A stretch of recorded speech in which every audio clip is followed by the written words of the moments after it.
The following program is sponsored in part by To a Woman's Heart. The thoughts and views expressed by the following production don't necessarily reflect those of the network or any sponsors. Rainbow Room Publishing Live, starting in 5, 4, 3, 2, 1. Means a lot to me. The reason why it means a lot to me is because there are a lot of people that have problems with being who they are. It takes audacity to be exactly who you are and nothing else. The world wants you to be a certain thing. We have a whole lot of people that want you to be different things. But when you have the audacity to own who you are, that's when true freedom begins. So I need for y'all to, I need your help on this as I do this song. And hopefully I'll do it a good job. And Billy Porter will be proud.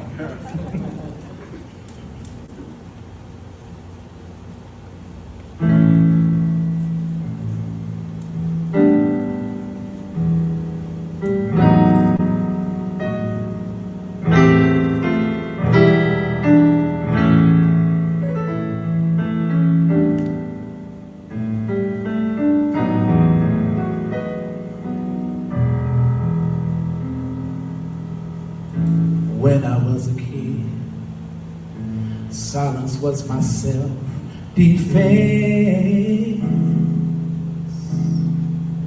Fear was my default. Anger was my first call.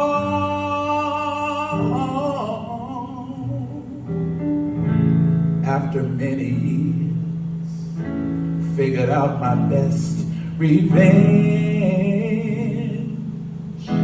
was to forgive the enemy by simply choosing happy. The audacity to show up honestly. How dare I believe that it's okay to be me? The audacity to speak without trembling, to fear not of my words, not of my worthy.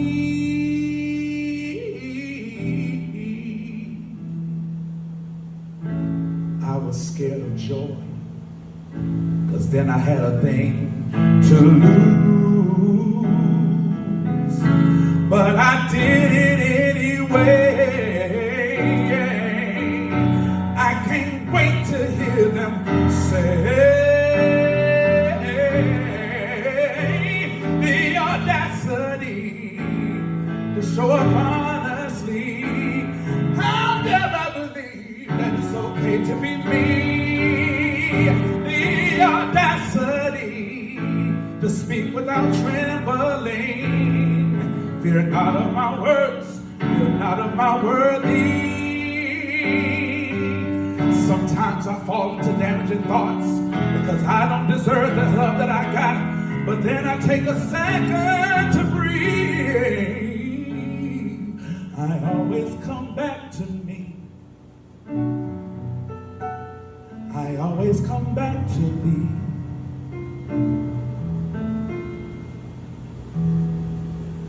The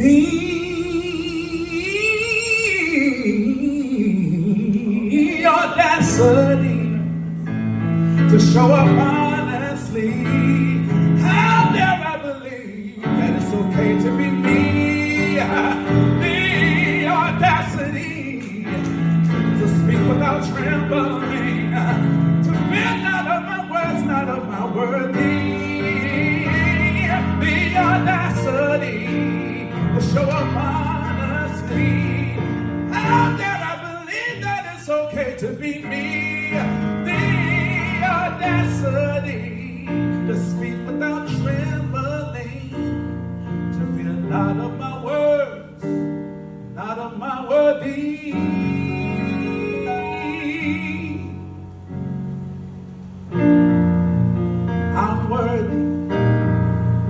You're worthy. We're worthy. We're worthy. We belong. I belong. You belong. We belong. The audacity. The audacity. The audacity. Oh.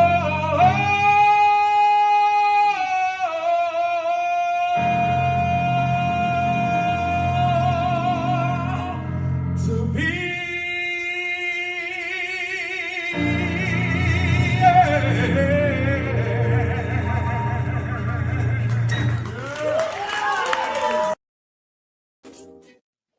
Hello and welcome to another edition of RRP Live, Rainbow Room Publishing Live. And as I've mentioned before, we're doing a special segment that is kind of new, and we're doing what we're calling the Summer Reading List. And we're starting off with it being June and Pride Month with what we're calling the Pride Edition, recognizing those authors who are identified as a member of the LGBTQIA plus community. And today I'm getting the awesome opportunity to speak with an artist that I've known for some time through social media. We've been circling each other's orbit for quite some time and then been seeing the amazing things that this brother has done. For me, he is what we call the consummate artist. He is the Renaissance man. He is an author. He is a visual artist, a musician, an educator, an advocate, and a number of other things, just to name a few. By the time that you all see this, you will also have seen his the written review and written interview that I've done with him, so you'll be able to see more of this man's awesome biography. But for now, we want to make sure that we're taking that full advantage of the time to speak with this brother. So we welcome today our good friend, our new brother from another mother, Eros Da Artiste. How you doing today, brother? I'm wonderful. How about yourself? I'm doing great. Well, I'm sitting here in Hell's Oven, which is why I got on the tank. But it also gave me the opportunity to play with a different color. What'd you say? I actually came from San Antonio, so I know exactly what you're talking about. Oh, yes, so you just escaped, right? Excellent, excellent. So, people are going to get to see the bio. I love the fan. I need to get one. But people are going to see the bio and some things like that a little bit later. But I wanted to give you the opportunity, sell yourself, introduce us a little bit more to who the man behind the art is. Well, my name is J.M. DeVaughn. That is my real name, my government name. And I am a director of music. I'm also a vocal coach, and I'm an artist. And I have piano. I play piano. I play the organ. Yep. And I spent a lot of time in the church, serving the church as far as music. But then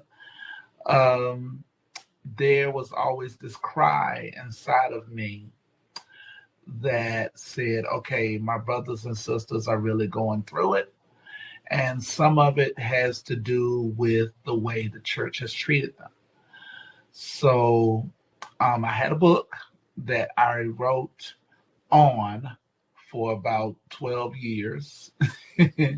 And I procrastinated about the book because I was afraid of what the church was going to say. Of course, I got fired. And then right after that, I said, well, I ain't got nothing but time on my hands. I might as well go ahead and finish what I started. So that's what started the whole ball rolling. Excellent, excellent. And another reason that I was eager to do this interview, and I will put it out there, no shame. Brother and I have been talking for some time, and he saw what I was doing, and he reached out and said, and I definitely want to thank you for his support in the sense of you coming on as a client for some of the PR and marketing efforts. But it was just one of those things, as I've said on several occasions, this turns into a family reunion for me. It's always this awesome opportunity for me to work with who I choose to work with people that I know. And in my opinion, work with those of us who could potentially use whatever weight I and Rainbow Room Publishing can throw behind their efforts. But as I got into the reading, and actually, if you want to show the folks, I'll make sure I show it later. The first work I choose pain. So I am, wait till you, you're going to see the review by the time this comes out, but I think you're going to let it. I just went up. I said somewhere in there that I alternately wanted to raise a Black Power fist with one hand and swing with my left because it had me happy. It warmed my heart. It broke my heart. It had me proud. It had me, in some senses, ready to fight on behalf of the people, to be quite honest. But, I saw a number of similarities for anyone that knows both of us, that knows me, has read either of our works, or can even just imagine us being two same gender loving men, gay men, in the Black gay community, that we more than likely have had some similar experiences. And so there was just so much that resonated with me, even things that for me that were secondhand, that just really, really resonated for me. And I said, oh my goodness, I cannot wait to talk to this brother. This is going to be a good conversation. So one of the first things I know that I wanted to look at, and you kind of spoke to this too, where you saw a need, you saw a practical use for your art. And those are things that really got me going. And we're not going to talk about my work because we've already done that. We're talking about yours. And for me, when I looked at what you were doing, and please know, people, I'm not saying that he's promoting anybody going out and swinging on folks. It's my Scorpio response. But I did see, what I felt was, here's someone who took aspects of their life, their imagination, and much like the Bible even talks about how God himself can take your ashes and trade it for beauty, how he would take your tears and turn them into refreshing pools, how you've taken something that I've described with my own life and my own work as being an ugly reality and to turned it into something beautiful. And that's what I see with what I've read so far, with me being deep into I Choose Pain. But folks, know that you will see some more from me, especially about the following works, The Cost, if I remember correctly. Yes. Right? And both of those are part of the series, The Fellas. I love The Fellas, by the way. But the series, The Fellas, the ongoing series, because as we know, and we'll talk about this, that you do have some more plans for another book with that, but then also that you've done what you self-styled as a self-love book, which has some veins of self-help from what I understand. But yeah, just the idea of how you managed to learn to love and accept yourself, step out in faith, use your gift to the fullest to serve and help others. It just all resonates with me, brother. It all resonates with me. And I thank God for you and what you're doing with it all. And it leads me to one of the first questions before we get to the reading. I wanted to know, in addition to, and this is also for the sake of the viewers and the readers, in addition to your literary works, how have you combined all those other hats that you wear in this same way to promote this healing that is so obvious in the books? Well, what I'm doing is for the first book, I'm actually working on a musical for that. And while we were getting ready for the broadcast, I was just writing some things to that. And I'm also working on a one-man show to promote my third book, While the Shades Watch. And that's under my Eros Da Artiste name. But under my government name, I've written 2 cantatas, one Christmas and one Easter. And I'm also working on a creation cantata that's going to be sung on Watch Night service. So it's one of those things where just like God created the world, we have a new beginning going into the new year. So yeah, that's how I bring them all together. That is, I love it. And it's another thing that just resonates with me, and in the sense of God is constantly in a sense, unearthing talents that and hobbies and interests that go way back to childhood. Now that the writing has been done and saying, hey, now you can bring this in, now you can bring this in. And I love that I can see the symbolism and the connectivity, whether it starts from an unconscious place. It's very purposeful. I especially love that. I'm especially excited about this creation because it takes me back to different church get-togethers where they would do. I forgot who wrote it, but actually there were two different ones I recall that where they did different oratory kind of performances where they described the creation and how God spat in the oceans, came out, and he batted his eyes and the thunder rolled and that sort of thing. So that's what we looking forward to. Yeah, basically, I have not like 10 songs, and 7 of the songs have to do with the 7 days that he created the work. Excellent. And see, and I love that too because it gives both inspiration, it gives my main 3: inspiration, education, and entertainment. And I feel that all of that is coming out of that. Yeah, and the one thing I wanted to do is bridge the gap between faith and sexuality, because a lot of times we have people who get up in the pulpit, they talk about how gays are going to hell and kerosene draws and how we don't have the right to ask for God's love or to be embraced in God's love. And what my way of doing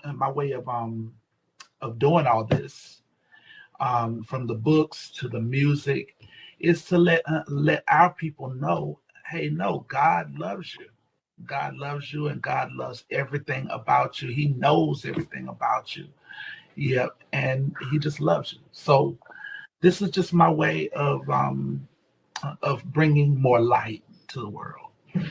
Yeah. Brother, I love that. And I mean, I could imagine people are looking like, well, why is he over there smiling while he's talking about church hurt? We all know that phrase. And I'm smiling because, once again, it's another thing that resonates with me and the things that I was inspired to do. And honestly, I'm hearing God in the back of my head saying, brother, you're a winner because the purpose behind your work, that is awesome. And even with you mentioning the cantatas, and actually, you know what, because I know the phrase and I looked it up, but for the sake of the viewers, can you give us a quick definition? What is a cantata? Well, a cantata is like a large body of work. It has like anywhere between 4 to 10 or however many songs in there. Okay. And so some of it has monologues, some of it has scripture, some of it is just straight music. But in any event, that's what a cantata is, pretty much a large body of music that's sung. Get your copies of the works of Eros Da Artiste today. I Choose Pain, The Cost, While the Shades Watch, and listen to his music on YouTube. Yep, Jesus is love. I love that song. Pass it on. Boom, boom, bye-bye. And folks, we're back with our good brother here, Eros Da Artiste, who is going to do a reading of his latest work, what he self-styled, as I said before, as a book of self-love, While the Shades Watched. And this also, you should know, is the inspiration for an upcoming one-man show. So without further ado, brother, take it away. The name of this title is Own Your Flowers, but Don't Forget About Your Shit. I know what you're thinking. What a crazy ass title for a chapter, right?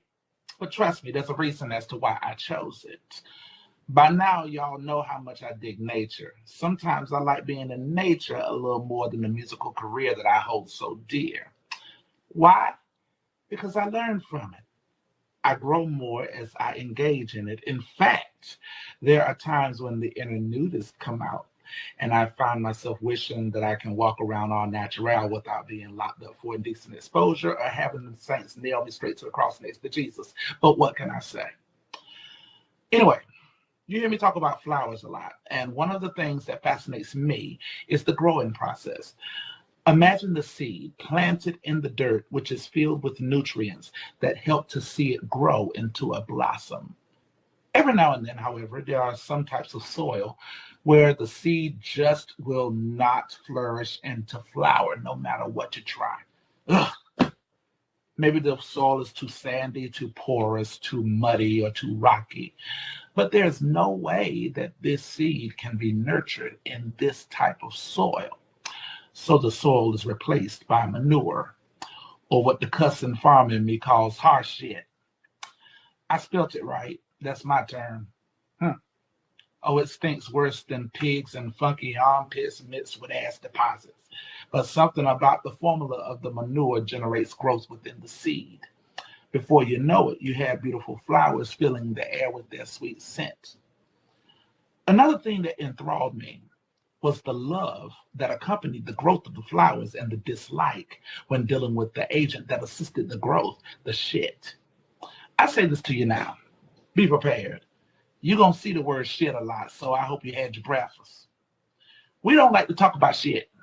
Most times we pass it into the toilet and not even think about it unless we're constipated and the bathroom time takes forever. But shit is a reality. As it relates to us, we present this persona to the world where all we produce is flowers, fruit, and foliage. But we forget when we conveniently leave the fertilizer out. I think I just described the mindset of a lot of people in this world. Hell, I had it, and it still shows up sometimes. There are those who want flowers but hate getting their hands dirty to grow them. In this case, the shit we deal with, the shit deals with the work we tend to run from. We want to be a Broadway star, but we don't want to train, audition, and deal with possible rejection. And when we do get the role, we don't even want to rehearse. We want the good shit to plop in our laps, but we don't want shit thrown, said about, or mentioned to us. I'm going to tell you what my off-the-wall character, Corey Kennedy, would say. Baby, in this real world, shit's going to happen. What I've learned how to do is separate the shit thrown at me. If it ain't helping me, it goes into the toilet and take that long trip to the sewage dump because that's where bullshit belongs.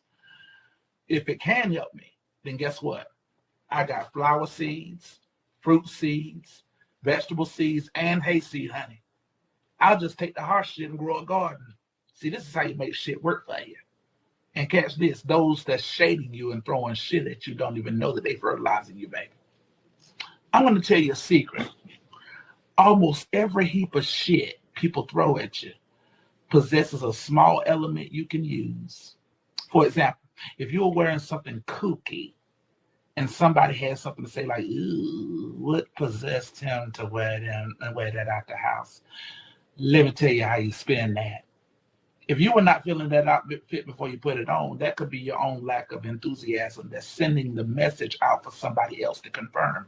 In that case, you go back into your closet and find an outfit that you like. I guarantee you'll feel 100% better. Now, if you are feeling it, the problem shifts from being yours to theirs. Their trash talking will have boosted your confidence to wear similar outfits as often as you can. And the sneaky part about it is that it will tell you to wear it just to piss them off. Without even knowing it, the outfit that you're wearing on your back has become an extension of your self-confidence and self-assurance. Every rejection, put down, and insult should be like motivating fuel that propels you towards your purpose. Like the old folks used to say all the time, and it hardly registered until I hit the caps lock button. It's all right if they talk about you. It shows that you're so irresistible that they can't leave your mind, and you can't leave their minds for one hot second. Let them try to run your shit down in the mud. In fact, challenge them to do their worst. And when they've done so, come back with this phrase. Is that all you got? The hags will gag. You already know you got good shit, honey. If it wasn't, they wouldn't be so transfixed with hating it and motivated to shoot it down. Now, if the shit is found in your camp, then that's the shit you got to own. If you know you have great potential, but you have a stank, vindictive streak that can screw it all up, then you must take accountability for it. It does not help you to point the finger and bitch about why the monster in you had to come out to put some unwitting offender in check. On the other hand, the benefit comes with asking yourself why you allowed the antics of others to catapult you out of character. Transparency. This concept was a huge bear for me to admit. The reason is because I had a temper that would rival Katrina, but one day I had to have a sit down and have an incredibly long conversation with my id. You know, the negative personality we have inside of us, but we really don't want to admit to. In this conversation, I asked her the question, what in the hell are you helping in my life?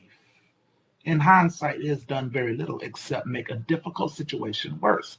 You see, when we become angry about one offense that we do not check calmly from the start, the mind starts imagining every indignity that accompanied it.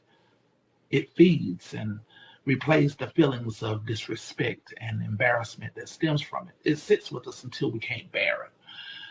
Then we end up going postal when we see the offender and commits to unleashing the Kraken. One of the things that I had to face was that as beautiful as my roses, daisies, and chrysanthemums were, I also had a stinking pile of shit that I would drop from time to time. Now, this is for any church saint who's reading this, and trust, I'm not trying to be vulgar or mean, but y'all are always saying how we don't like to hear your one-sided version of the truth. Well, this is the time for the shoe to be put on the other foot so that you can see how we see it when you get lofty in your thinking on what the Lord is, as well as what godly divinity allows or rejects. You can be saved, sanctified, tarry for the Holy Ghost, and memorize the Bible from Genesis to Revelation, but you still got crap you need to answer for. I'm talking about the time you gossiped about that prostitute that walked in the church and you didn't know her boyfriend beat her up the night before. She left his ass in the dust and came to the church for healing and protection. Now, don't cry and get all mad. I'm saying this with love, really. The same love that we would hope that you would have when you have a truth to tell. Now, come on, buck up, have a step up a lip, and put a smile on your face. I still love you. You ain't the devil incarnate. That was some of the things I did, but I'm just trying to get you to see that everybody has a story.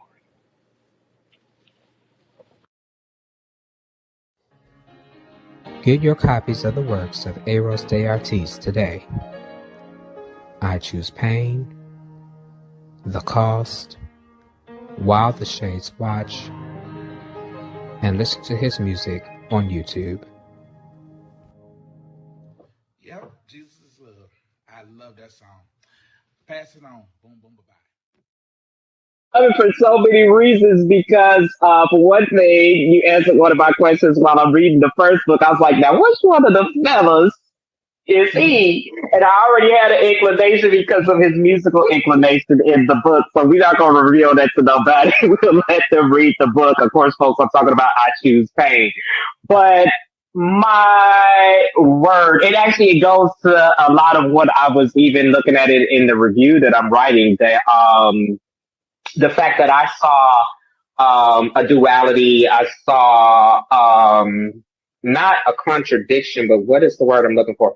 Oh, just the idea that we can hold two ideas in our heads and two emotions in our hearts.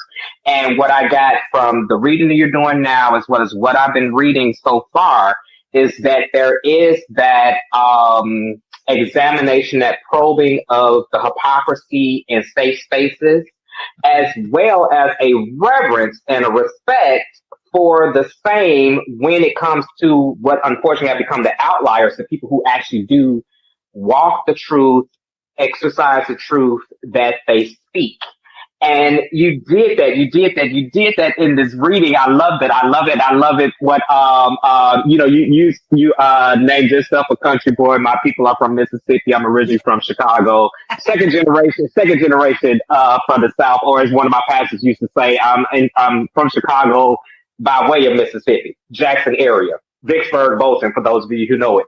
But, the plain talk, or how we even say sometimes in church, make it plain. Mm. And the shit is plain. I love it.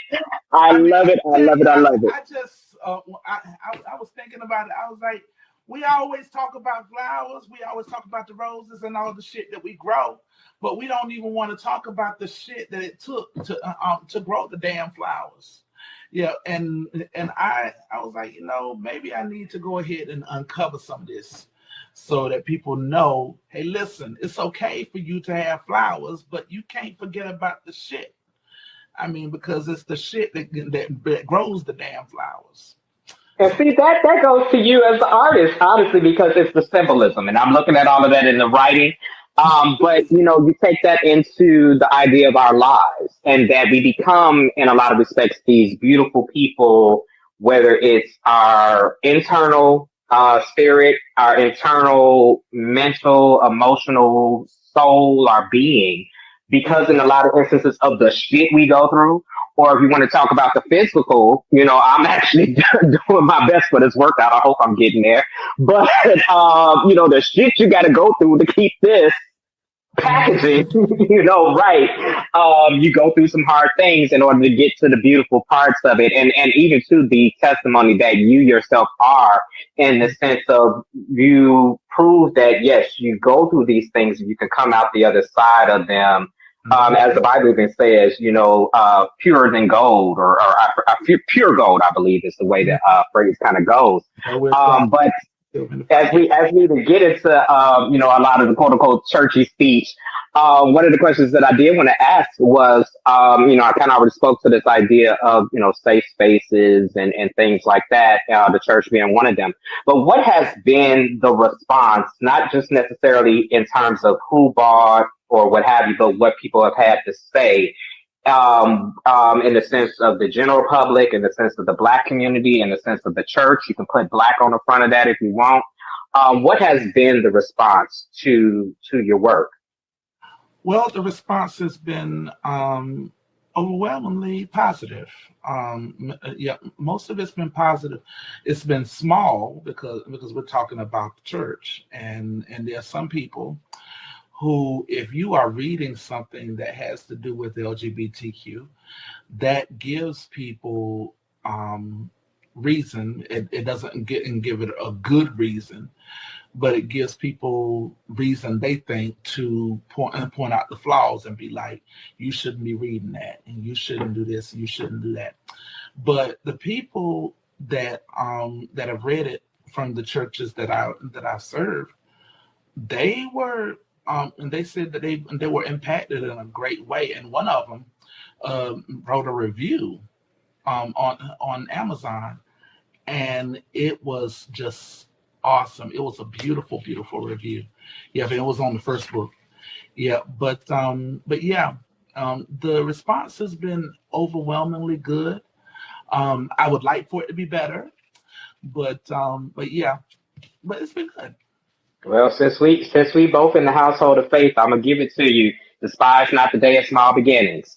Actually, that popped up again. I've been saying that one for some years, and it popped up again in my devotional today. But it's coming, brother. It's coming. It's definitely coming. And I was very curious about that because it was, and I kind of guessed that it would be. It was very similar to my own experience that, actually some of the first few people that I got feedback from actually were from the straight community. And I've said it before, and I'll wrap it up real quick. But one of the most impactful ones was one of my pastors.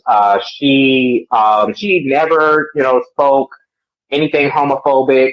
And actually, to be fair, she never said anything pro or con as far as the LGBTQ community, plus community. But one of the things that she told me that was the greatest gift for me was that, she said it gave her insight to what it might be like to be that gay person in a predominantly straight church. Mm-hmm. And so I was kind of expecting, I was like, no, there's no way that the whole entire household of faith just looked at this and just instantly said, oh, gay, I can't read it, or couldn't get anything out of it. And it speaks also to what I've been seeing with, what I'm experiencing with your work, that there are a lot of universal truths that reach everyone. As an artist, I'm sure we can both speak to this, especially as a artist as well as the creative professional who's selling their work, that we want as many people as possible to connect with the art, to find themselves in the art. And high praise, brother, high praise. Also, my next thing, I was very curious also to know, what would you say have been the most rewarding aspects or experiences for you in the sense of this bravery, this courage, to speak your truth, to share your truth? What do you feel has been the most rewarding aspect of that? Just getting up and telling my story, that's a reward in itself. I mean, because if you can get up in front of a whole lot of people who are a mixed bag, and tell your story, that takes guts, and takes that takes really sitting down and getting a place of stillness where you can say, I have a story that I need to tell. Yes. There's a little kid that is being ostracized for being who he is. There's a church musician, there's an organist that's sitting on the organ and giving the church their all. And I'm saying this for any church person who might be looking. But you have a church organist, and you have a church musician, and you have church accountants, you have church people giving their all to the church to make sure that the church keeps running. But because of who they love and because of who they may be, the first thing you want to do is kick them out the church. Mm-hmm.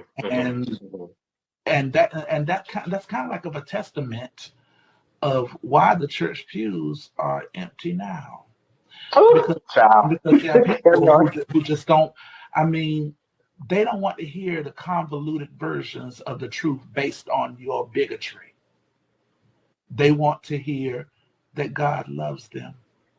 Amen. God is love. God is not hate. God is not you're a worse sinner than I am. You're this and you're that. God does not call me wayward. He calls me his. And that right there is a rewarding experience. Woo! Jesus. I'm in the tabernacle right now. I mean, I need to bless my whole house, so I always consider I'm in God's house when I'm at home. Oh, we can go on and on there. One of the other things that I was looking at, and I got a whole list of questions here, child, so I'm trying to make sure I get to the good ones. We talked about this idea of everyone being able to find themselves in the arts, being able to connect. And for me, that requires us to speak on universal truths. Going back to even your reading, the idea that we all go through shit, and those of us that are fortunate enough, persistent enough, will come out on the end with this beautiful garden as you describe it. What do you feel are the most important universal truths that people, us as individuals, us collectively, the most universal truths that we all need to accept in order for us to live a fulfilling life? Well, I had another answer planned, but another one just came to me. Yeah. But You did. It's one of those things where I put it to you like this. I believe that everyone has a light. Everyone has a purpose, something that makes them precisely who they are. And the universal truth is that it is up to us as individuals to find where that light is. Find that light and find that purpose and run with it with everything we have. Because there's going to come a day where you're going to just excuse me. No, take your time. Yeah. There's going to come a day where you won't be able to get up. You won't be able to speak. You won't be able to write. You want me to be able to do anything but just look at the shell that your soul had departed from and be like, you can either do like this. I did everything that I was supposed to do. I wrote every book that I was supposed to. I wrote every song that I was supposed to. I sang every song I was supposed to. I built every building I was supposed to. And I can rest because I have fulfilled what I came down here to do. Or you can look at the shell of your body and you could be like, why didn't I do this? Why didn't I do that? I could have wrote this. And I mentioned this in the book too. I believe when we die, we go straight to the personification of the inner voice. And that inner voice is beautiful to look at. It's beautiful, it's awesome. It shows you what you either were in life or what you could have been. And when it's going to feel like heaven to those who listened and hell to those who didn't. So I would say that finding your light is important. It's a universal truth. And being able to get still and listen to what your inner voice is telling you. And Oprah Winfrey said this one time, and I'm inclined to agree with her. If you can't take 17 seconds to be thankful and to look at what your inner voice is trying to tell you, then there's no way that you can have a good life. It's going to be fraught with everybody else's opinions and everyone else's expectations of what you should be doing with your life. So it's important to get still, yeah. Excellent. And amen for skipping over those prepared answers because we've been at this for a minute, right? So we know that we kind of already got some pre-scripted stuff in our head, whether we see questions beforehand or not.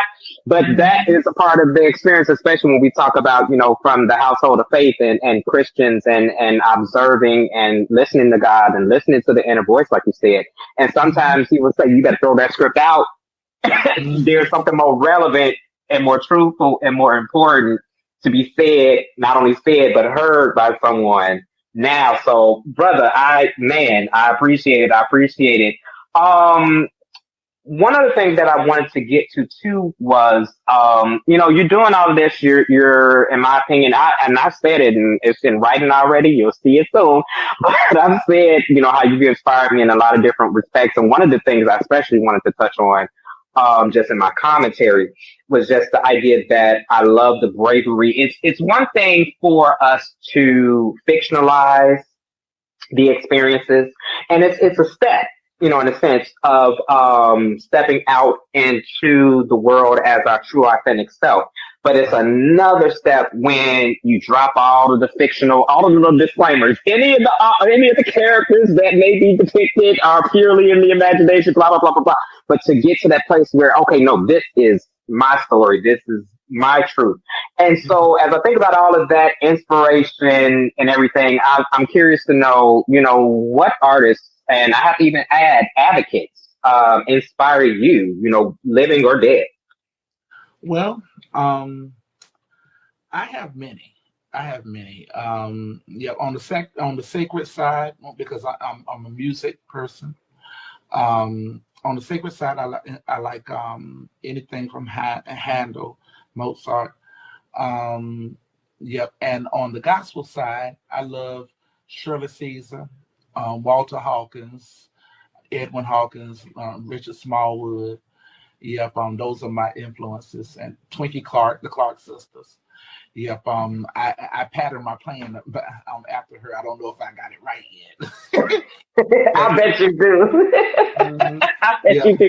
And actually, I gotta find it and share it again because I was on your TikTok the one day that you were playing. Oh my goodness, I know.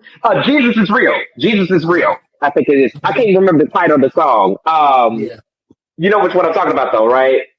I think Uh, so. Um, oh God, I had to come back to me later. Oh my goodness. But I do see, and I'm loving that range. I'm loving that range. And that's why I keep going into, I mean, it's perfect that artist Oh, is in your name because I love that range. I love that you are what I would consider to be bona fide and certified. You got and that's something that a lot of us as artists don't necessarily go in for. I don't know that it's necessarily even necessary for everyone that they have the formal training as well as whatever we pick up from practical experience or whatever we pick up from, our inspiration. But to hear you name the quote unquote classics, and we throwing up them quotes because they all old white people for the most part, the Mozarts and that sort of thing. But then to run that whole range and bring us home with Shirley Caesar and the folks that all of us can also relate to, it's just more of a testament, in my opinion, of your greatness and what you do. and I got to tell you, now I talked about the sacred, but I need to talk about the secular too. I find stuff from Bette Midler. Yeah, I love Bette Midler. I love Billy Joel, and I also Billy Joel. yeah, and I'm also a big fan, and probably to the point of this obsession um, of Billy Porter and all of them characters from Pose. So I'm gonna tell you, if it wasn't for Pose, I don't know if I would have if I would have had the gumption to write my third book. Really, Hmm. really, Yeah, really. but yeah, but those are my influences. Yes. Excellent, excellent. You actually knocking out a couple of my questions. um, one of the other things you actually went and you actually it's a perfect segue to the one I really want to get to. We people see going back to your analogy of that garden. Um, Mhm. People often only see the end product. They see the roses. Right. They Right. don't see the tilling of the ground, or they don't see the watering of the ground, they don't see the fertilizer go in, the shit go in, the worry and the angst of if it's going to come up or not. And especially when it comes to us, independent artists and creative professionals that don't have, the backing of labels and publishing companies and that sort of thing, it gets harder and it gets trickier. And so for me, I want to know, and for the sake of the audience, what keeps you as an independent artist going and producing?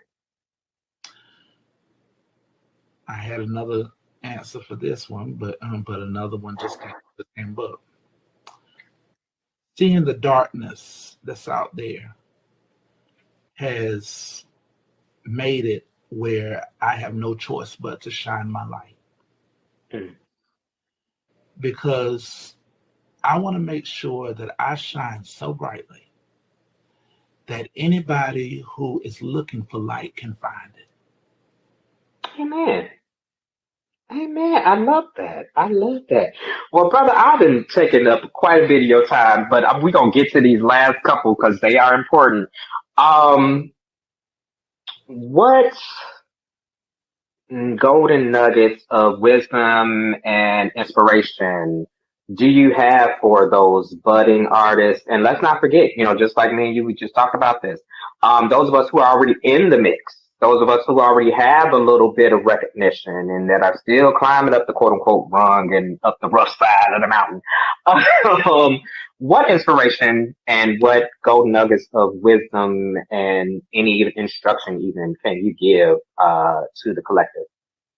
Well, the first two, well, all of them kind of apply to me. Yeah, because as I minister to other people, I also minister to myself. Um, there's three. One is if you are in the beginning of creating something that is wonderful, that you know in your heart that this world needs, don't give up. Keep going because your tenacity is what's going to end up helping somebody else that reads your story, that hears your song. The third thing is to develop a spiritual practice where you get still and you're able to hear what it is that your inner voice is telling you in regards to your purpose and your future. That's from the beginning to the middle, all the way to when you get to the success that you're trying to get to. And this is another thing. This is the third thing and the final thing. And I say this for celebrity and the person that's starting out alike. When you get to the place where you're trying to get to, please do not be a condescending prick. And the reason why I say that is because success has a gravity point, and it can either go up or down, and it depends on how you treat people.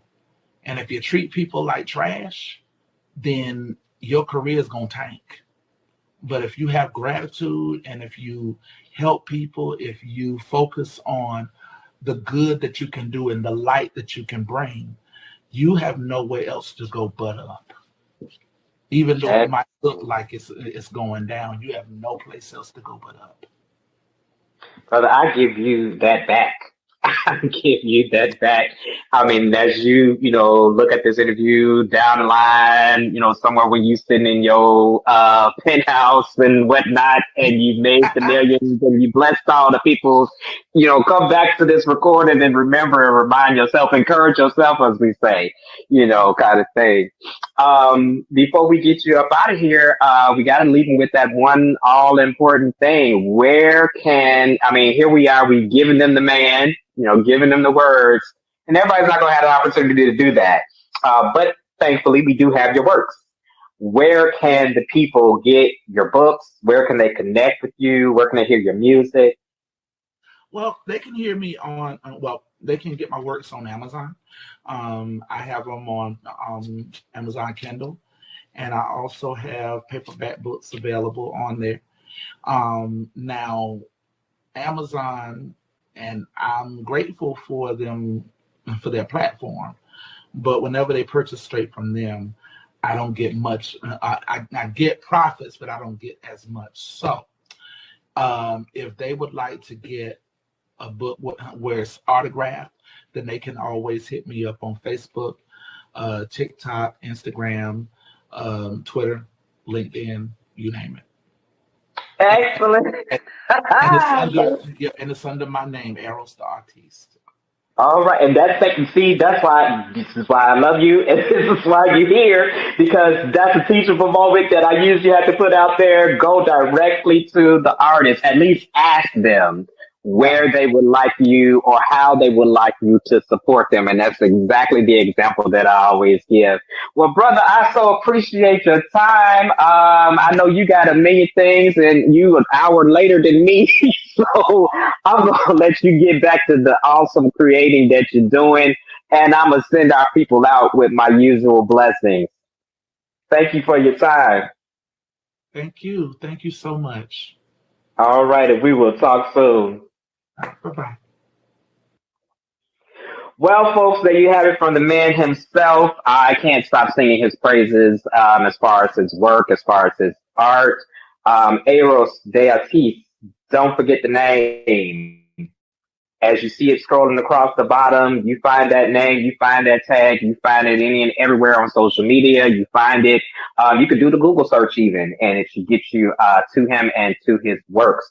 Trust me, it is an experience that you do not want to miss out on. It is something, as I said before, that it's, well, I haven't said it here, but I've written it in the review that, for me, just was kind of like watching a careful surgeon that probes the pain, that probes the hurts. And it hurts a little bit when you do that. But the healing that comes out of examining those things is worth all of the pain. Just even kind of playing with the words, I choose pain. So definitely check out his work. Please show him some love, especially when you see this review, encourage him, thank him. And of course, wherever you have it, support financially. All right, so this is Eddie Pierce, and it looks like actually, yeah, with the time and with the dates, this will be the last of the quote unquote Pride edition for the summer reading list. But you can look forward to a couple of other works. We're already in progress as far as doing some reviews and things of that nature. This, however, will not be the last that you hear from this brother. As I mentioned, I am deep right now into the first book of the series, The Fellas. I Choose Pain, and man, I am loving this work. I mean, it's the type of thing that ultimately has me laughing, crying, ready to, I mean, it has all those calls to action. And the ultimate one, in my opinion, being to love yourself first, and then from that place of healing to love and to heal others. So definitely check out his work, and we thank you for joining us doing this broadcast. As always, I'm going to send you out with my favorite sign off, love infinitely. Hey, what's going on? You already know this is the artiste. And y'all know I'm pretty much of a quiet person. I really don't like to get on too often. And is that something on my lip? Let me wipe that off. That's better. I'm not much at words, so I'm just going to go ahead and put the picture up. So this is what's going on the 21st, and I would like to invite you. A-Game Singers, Charm City Labor of Reveal, and you're going to love it. Lovely Lane United Methodist, seating starts at 4:30. Show starts at 5. Don't miss it. Take care. Boom, boom. Bye-bye. Publishing proudly presents the Summer Reading List of 2025, including author and podcast host Wyatt O'Brien Evans, author and YouTube visual storyteller Ken Compton, and New York Times and Amazon best-selling author, playwright, and film producer Mr. James L. Hardy. But we want to hear from you. Send us your questions and receive a free copy of any of the featured titles below. Offer good while supplies last. Rainbow Room Publishing. We don't just sell you a book, we give you an experience. Locked Up Lyricist and Rainbow Room Publishing presents Love Changes 2.0. Now available in full color illustrated trade paperback. Get your copies today.